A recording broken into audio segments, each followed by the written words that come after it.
afetam a demanda diretamente, que pode ser controlado. O volume de propaganda é um, né? O preço de venda é outro e o prazo de pagamento. Esse aqui eu não vou pôr, só vou pôr 3. Tá, aqui pediu os 3.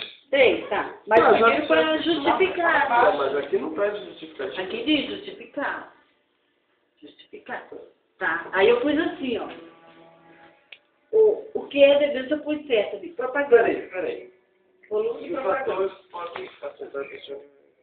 Positivo ou negativamente.